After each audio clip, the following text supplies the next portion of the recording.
بسم اللہ الرحمن الرحیم۔ جنوبی پنجاب میں مہمانوں کو خوبصورت رنگوں سے مزین چنگیریں تحفے کے طور پہ دی جاتی تھی۔ نو بیاہتا دلہنوں کا جہیز چنگیر کے بغیر نامکمل ہوتا تھا۔ سجی دکانوں پر لوہے کی میہوں سے لٹکتی چنگیری مسافروں کی توجہ حاصل کر لیتی تھی۔ چنگیر کلرفل آرٹ کا شاہکار ہوا کرتی تھی۔ پلاسٹک نے اس کی چھٹی کرا دی۔ کھجور کے درخت کی بنی ہوئی روٹیاں رکھنے والی ٹوکری چنگیر کہلاتی ہے۔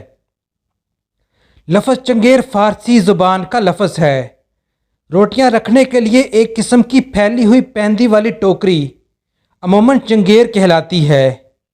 ایک زمانے میں ہاتھ کی بنی ہوئی چھابی یعنی چنگیر کو لوگ شوق سے خریدا کرتے تھے۔ بہت خوبصورت اور کلرفل آرٹ کا شہکار ہوا کرتی تھی۔ جدید دور اور مشینری کے آنے سے اب تک تو پلاسٹک نے چنگیر کی جگہ لے لی ہے۔